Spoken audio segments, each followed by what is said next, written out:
teachings of Shri Ramakrishna. You see many stars in the sky at night, but not when the sun rises. Can you therefore say that there are no stars in the heavens during the day? O man, because you cannot find God in the days of your ignorance, say not that there is no God. Man suffers so much simply for want of devotion to God. One should therefore adopt such means as would help the thought of God to arise in the mind at the last moment of one's life. The means is practice of devotion to God. There are pearls in the deep sea, but you must hazard all perils to get them. If you fail to get at them by a single dive, do not conclude that the sea is without them. Dive again and again, and you are sure to be rewarded in the end.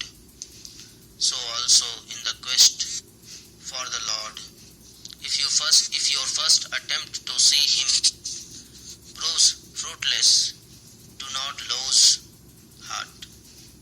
It is the power of Brahman in man that causes the mind and the intellect and the senses to perform their functions, and when that power ceases to act, these also stop work.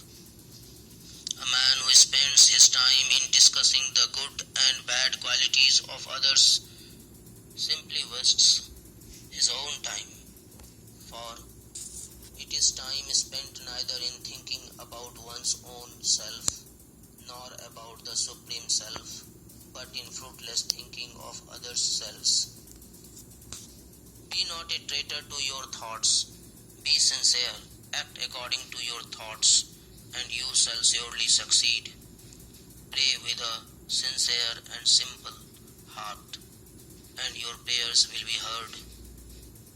One is safe to live in the world if one has viveka, discrimination of the real from the unreal, and vairagya, dispassion, and along with this intense devotion to God. The magnetic needle always points to the north, and hence it is that the sailing vessel does not lose their direction. So long as the heart of man is directed towards God, he cannot be lost in the ocean of worldliness. He is true man, who is dead even in his life, that is, whose passions and propensities have been curbed to extinction, as in a dead body. Seekest thou God, and then seen Him in man. His divinity is manifest more in man than in any other object. Man is the greatest manifestation of God. Look at the anvil of a blacksmith, how it is hammered and beaten, yet it moves not from its place. Let men learn patience and endurance from it. One can ascend to the top of a house by means of a ladder or a bamboo, or a staircase, or a rope. So too, diverse are the ways of approaching God, and each religion in the world shows one of the ways.